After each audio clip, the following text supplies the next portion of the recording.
How to fix Snapchat calls problem. First thing guys, open the settings, go to the apps manager. When you open the apps on this page, you will find all the apps that you have on your phone. So all what you have to do is go to Snapchat right here, click on it, and then click on the first stop, and then go to the storage, click on clear data and click on delete like this. Go back, click on data usage. Right here, make sure to enable all these options, the 4 options.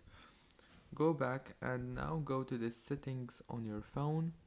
Go to the wireless and networks. Enable the airplane mode for 6 seconds and then disable it.